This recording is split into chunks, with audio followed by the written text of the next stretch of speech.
Derajat jiwa itu ya sebenarnya ya pertumbuhan rohani itu. Ada tingkat syariat, tarekat, hakikat, makrifat, sama aja mukminin, mutakin, muklisin. Waliullah, nabiullah, rasulullah, khalifatullah. Itu sebenarnya kalau dipahami pelan-pelan, begitu terungkap itu derajat jiwa.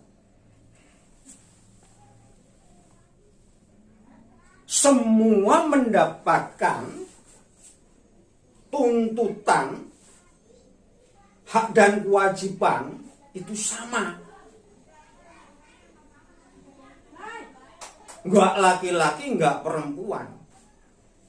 Siapapun Tuhan menuntut sama.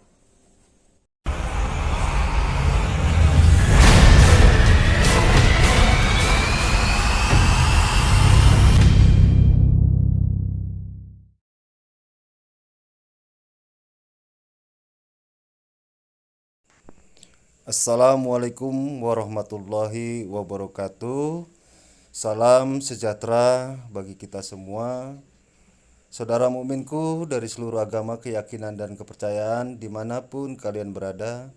Kembali di channel YouTube Supi Satria Perdamaian Abadi. Kali ini kita akan membongkar hakikat derajat jiwa bersama Ketua YKASI. Selamat menyaksikan. Assalamualaikum warahmatullahi wabarakatuh. Waalaikumsalam. Salam sejahtera, salam bahagia. Semoga tetap sehat dan semangat saudaraku mukmin dari seluruh agama, keyakinan, dan kepercayaan, dimanapun saudara berada, bertugas dan berkarya. Oke, coba kita melanjutkan membahas derajat jiwa. Sebenarnya kata-kata sebutan derajat jiwa itu cukup banyak. Seperti syariat, tarekat, hakikat, makrifat, itu pun sebenarnya derajat jiwa. Seperti mukminin, mutakin, muklisin, itu pun derajat jiwa. Seperti barang siapa yang memusuhi hambaku yang bertakwa, sama aja mengibarkan bendera perang dengan aku, kata Allah. Itu ada. Ada lagi yang lebih tinggi. Setiap hambaku yang muklis, aku sendiri yang akan menjaganya. Lebih tinggi lagi daripada takwa. Semua kalau dikorek itu nanti menunjukkan derajat jiwa. Banyak. Seperti waliullah, nabiullah, rasulullah, khalifatullah. Kalau dibongkar itu sebenarnya derajat jiwa.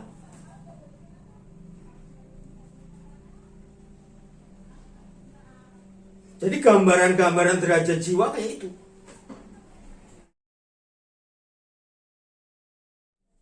Ya, sangat-sangat terkait. Derajat jiwa itu ya sebenarnya ya pertumbuhan rohani itu. Ada tingkat syariat, tarekat, hakikat, makrifat, sama aja mukminin, mutakin, muklisin. Waliullah, nabiullah, rasulullah, khalifatullah. Itu sebenarnya kalau dipahami pelan-pelan, begitu terungkap itu derajat jiwa. Semua mendapatkan tuntutan, hak dan kewajiban itu sama. Enggak laki-laki, enggak perempuan. Siapapun Tuhan menuntut sama. Karena yang ditiupkan roh ke jasad manusia itu yang dituntut.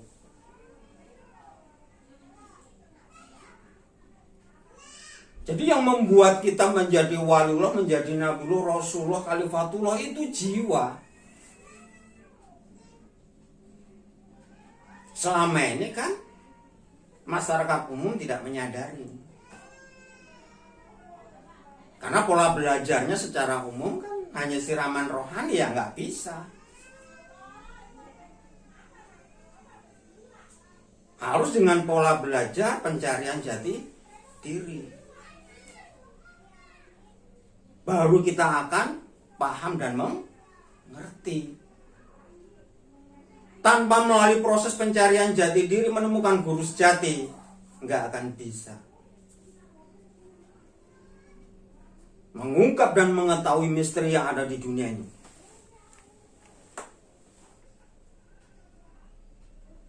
Jadi semua itu melalui perjuangan yang serius dan sungguh-sungguh. Nggak ada tanpa perjuangan terus misteri-misteri itu terungkap sendiri, itu nggak ada.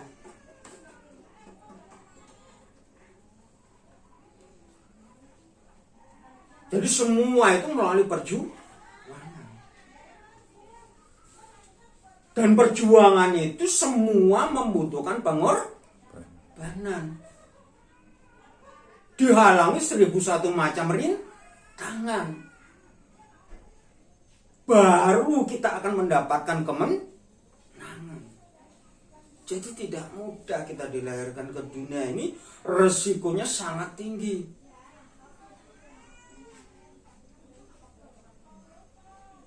Kalau saudaraku sadar, betul-betul takut kita ini. Gimana nggak takut kita diancam jahanam? Bahan bakarnya batu, jin dan manusia. Sebenarnya batu itu kiasan. Jin dan manusia yang berarti batu.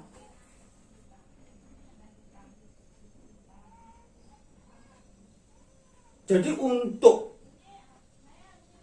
menyadarkan saudara-saudara kita yang selama ini masih pasif, itu bukan pekerjaan mudah. Perlu kita bergandengan tangan.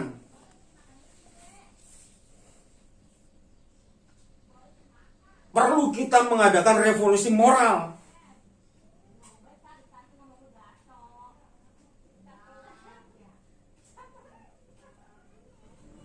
Jadi sangat penting kita bergandengan tangan. Pada akhirnya nanti ya revolusi moral. Itu kalau kita sudah punya kesadaran, moral kita sudah bagus, untuk mewujudkan perdamaian abadi itu sangat mudah.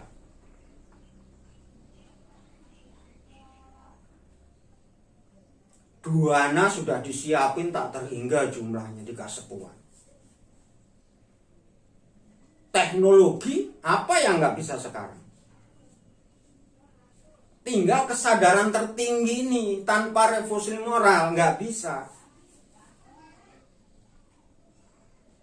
Untuk mewujudkan perdamaian abadi, materi, teknologi, kesadaran tertinggi, dua-duanya ini udah siap. Tinggal ini.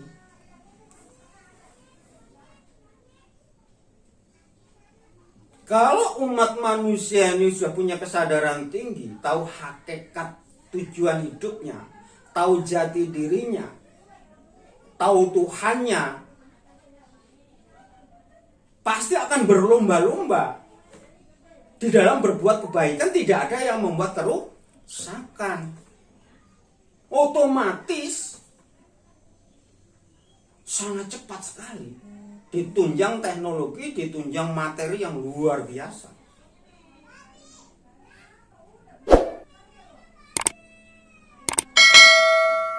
Saya kira kayak begitu. Mungkin ada yang kurang jelas, silakan ditanyakan. Ya.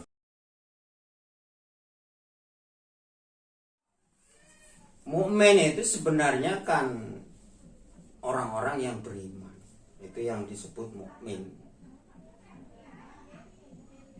Yang preman ya disebut kafir.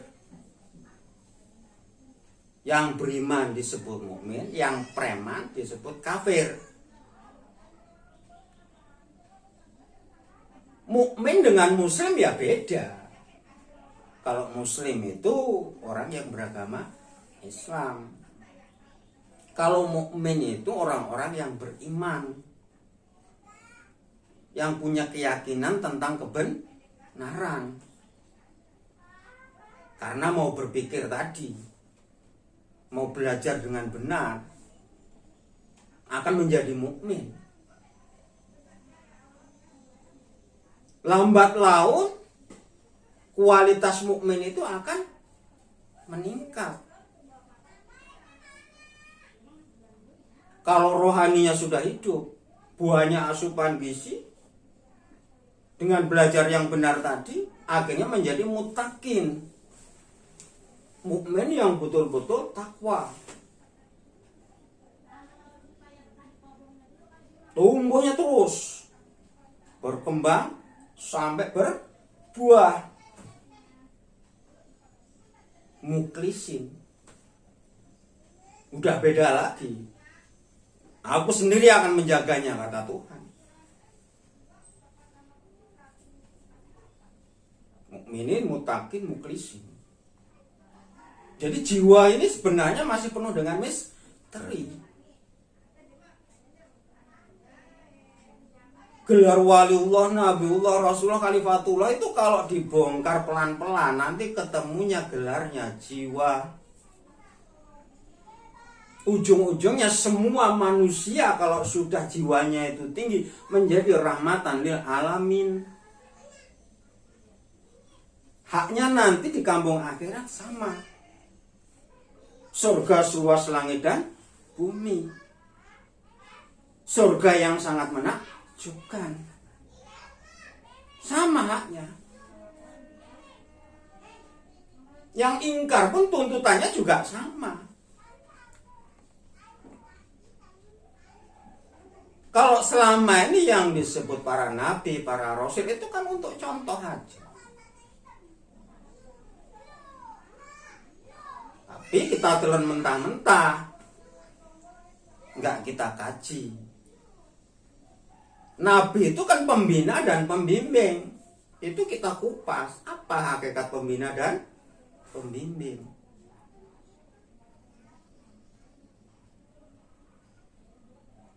Rasul itu pun kalau kita bongkar melalui kosakata, sebenarnya Rasul itu dari kata roh,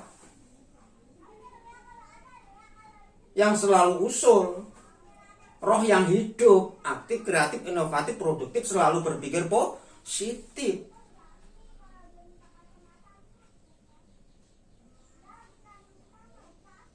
Ini hanya secara global aja. Nanti akan kita bahas lebih dalam lagi. Mungkin ada yang kurang jelas? Memang derajat jiwa Tuhan menuntut siapapun yang dilahirkan ke muka bumi ini dituntut. Yang dituntut itu jiwanya. Pinjaman yang nomor satu itu, rohani itu.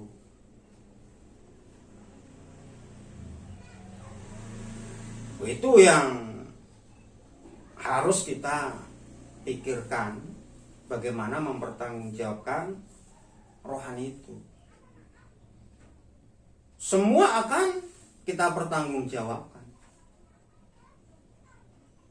Indra kita pun harus kita pertanggungjawabkan. Semua nggak ada yang diberikan, semua itu pinjaman. Yang diberikan itu hanya satu, untuk untuk mukmin yang berhasil dalam mengarungi samudera kehidupan, dalam mengemban amanah di muka bumi ini, cuma satu yang diberikan, rasa nikmat. Surga pun pinjaman, siapa bilang diberikan? Yang diberikan itu cuman nikmatnya itu, langsung kita rasakan. Bukan diberikan surga itu. Boleh kita tinggal di situ, tapi untuk memiliki tetap milik Tuhan semuanya. Itu Tuhan sumber kebenaran, Tuhan sumber keindahan, Tuhan sumber kenikmatan. Jadi semua manusia di muka bumi ini dituntut sama oleh Tuhan. Bukan cuman golongan-golongan tertentu, enggak, sama semuanya. Itu. Sebenarnya ya kalau kita bongkar melalui petunjuk-petunjuk itu ya ada sebenarnya kalau kita mau belajar serius dan sungguh-sungguh, baik itu ayat tertulis maupun ayat tidak tertulis. Tertulis pun saya pernah baca. Aku menjamin masuk surga seluruh agama, keyakinan, dan kepercayaan. Dan kaum Qobi'in. Setelah saya cari-cari, kaum Qobi'in itu ternyata manusia yang peradabannya sangat rendah. Itu ada sebenarnya di kita. Cuma jarang disuarakan gitu. Karena semua mementingkan golongan. Kalau saya netral. Karena yang saya gali melalui filosofi.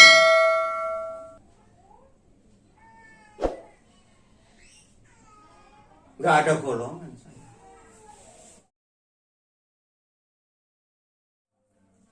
Ya kalau kita mau berpikir, mau belajar dengan benar, ya akhirnya akan ngerti dan paham.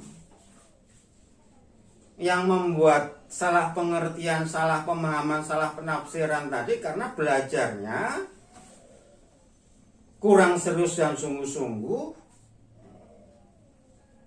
termasuk tidak memadukan antara ayat tertulis dengan ayat tidak tertulis. Sekarang coba dilihat orang-orang yang sudah mencapai jiwa-jiwa tinggi, ada nggak yang fanatik? Saya kira tidak ada. Yang fanatik hanya orang-orang yang jiwanya tingkat syariat tarekat. Kalau orang-orang sudah mencapai hakikat ma'rifat itu tidak ada. Jiwanya sudah netral. Karena wawasannya sudah luas. Meliputi 5 benua, 7 lapis langit, 7 lapis bumi. Tidak ada dia berpikir untuk golongan, nggak ada. Untuk umat semesta alam, bukan hanya manusia, termasuk bangsa jin, binatang juga tumbuhan. Itu kalau jiwanya sudah mencapai derajat hakikat ma'rifat. Kalau masih di syariat tarekat, ya iya. Itu gak boleh berhenti, harus terus belajar. Terus belajar, jangan berhenti. Kalau berhenti sudah akan menimbulkan persoalan, akan menimbulkan masalah baik untuk dirinya sendiri maupun untuk orang lain. Dan itu memang proses alam, gak bisa dihindari. Mau tidak mau, suka tidak suka, semua pejuang di muka bumi ini akan mengalami 1001 macam tantangan, rintangan. Sekecil apapun kebaikan yang kita lakukan, pasti dihadang oleh kebatilan, itu sudah pasti. Itu sudah aturan alam, aturan Tuhan untuk menguji hamba-hambanya, mana yang serius dan sungguh-sungguh, mana yang hanya cuman jadi pecundang.